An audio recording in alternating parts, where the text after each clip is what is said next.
Hello everyone, welcome to Clear Perspective. I'm Soren Lee.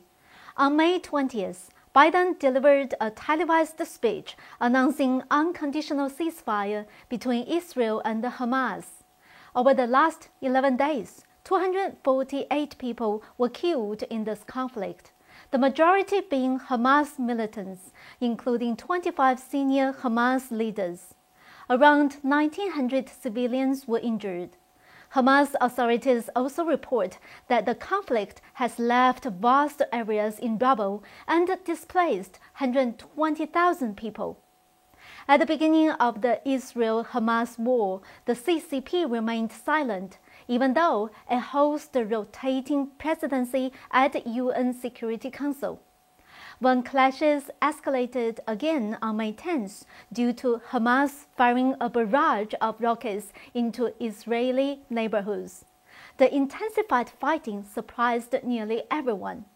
It was expected that Israel would suffer heavy casualties, but Israel's Iron Dome air defense system intercepted more than 90% of 4,350 rockets that fell down in the area. This is the main reason for the extremely low casualties in Israel. Only 12 people were killed. According to Israeli intelligence sources, Hamas has 5,000 to 6,000 rockets. Where did these rockets come from? Experts in Middle East missile technology say Hamas rockets came from Iran. But as early as 2006, German media reported that Israeli officials had confirmed that the rockets came from China. The CCP has long supported Palestine and was one of the first countries to recognize the Palestinian state in November 1988. In numerous UN votes, the CCP has favored Palestine, including in 2012 when it supported Palestine's UN observer status. Chinese propaganda has always portrayed Israel as the invader, while Palestine is always depicted as a poor country struggling to defend itself. Israel responded to the strike immediately. Within the first 3 days, Israel killed about 10 senior Hamas military figures, forcing Hamas to seek a truce. However, the CCP remained silent. On May 14th, the Israeli army suddenly announced that Israeli ground forces were massing and about to launch a major ground war into Gaza. Hamas immediately began moving thousands of rockets, rocket launchers and fighters into a network of tunnels to avoid Israeli ground force strikes. However, this was a tactical maneuver on Israel's part to lure the snake into the hole. The Israeli army then sent 160 jets to conduct a massive attack on the network of tunnels. Over 40 minutes, 450 missiles were dropped on 150 targets. To date, no one knows exactly how many Hamas members and weapons were destroyed inside the tunnels.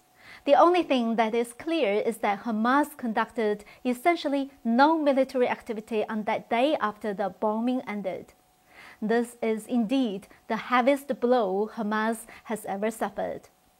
On May 16th, when Hamas was unable to fight and Israel continued to pursue them, the CCP jumped out with a high-profile call for an emergency ceasefire. However, the U.S. representative in the Security Council rejected the CCP's draft statement denouncing Israel. Even Biden stated that Israel has the right to defend itself. In addition, many countries, including EU leaders Germany, have explicitly supported Israel's right to legitimate self-defense. This brings us to the key topic today, which is that the Palestinian-Israeli war has evolved into a completely new model of warfare, one that has implications for future conflicts that may break out between China and the United States in the South China Sea or the Taiwan Strait. What do I mean? We see that this time, Israel's war against Hamas has adopted a completely different strategy from the previous Palestinian-Israeli conflict. This time, the Israeli military took the lead in bypassing general militants and directly struck against Hamas top officials, including their military, technical, economic, and propaganda leaders. This is the main reason why in just 3 days, Hamas immediately gave in. Because Hamas found that the past tactic of using ordinary people as human shields to fight against Israel has completely failed. This new tactic adopted by Israel also deprives Hamas the ability to incite hatred among the general population in exchange for their support. After all, except for a very small number of fanatics, the vast majority of people are not willing to take part in a militant organization and become a victim of war.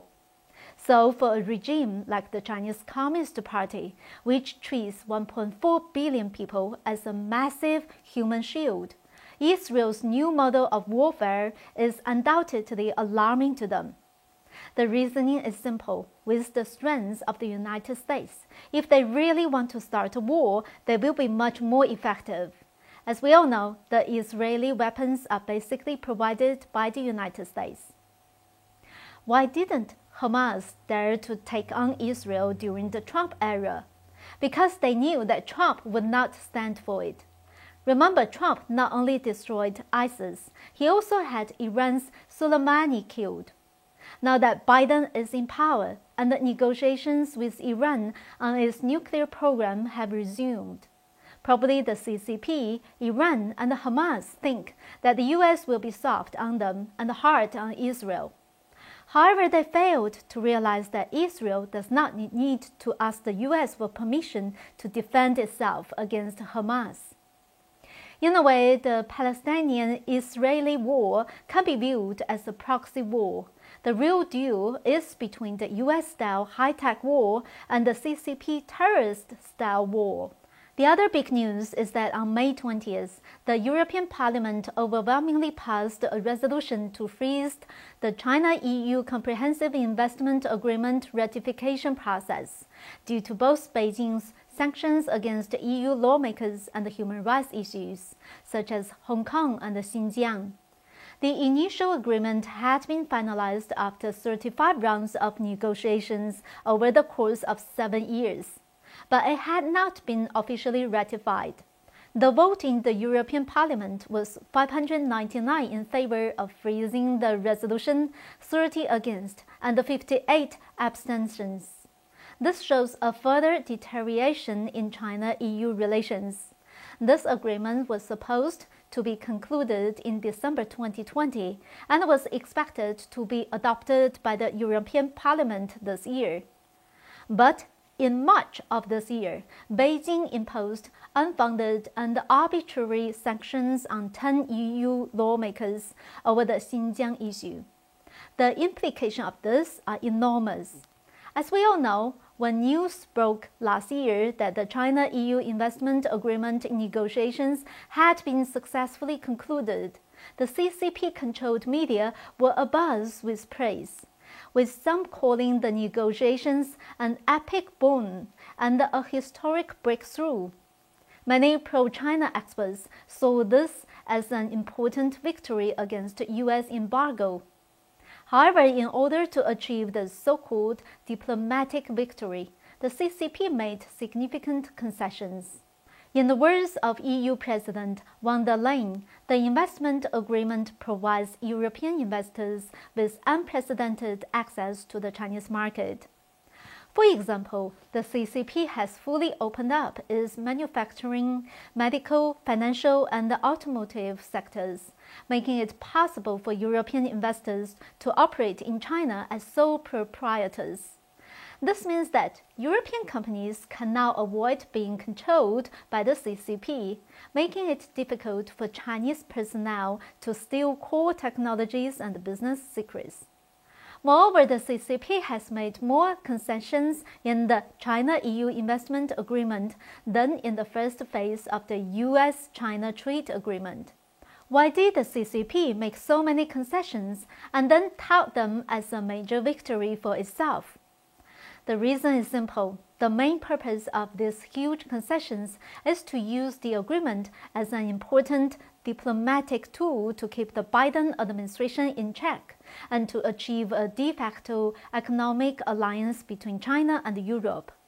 As we all know, the CCP has always believed that the world today is a tripolar situation between China, the United States, and Europe. The CCP does not believe that the US-European relationship will become a de facto alliance.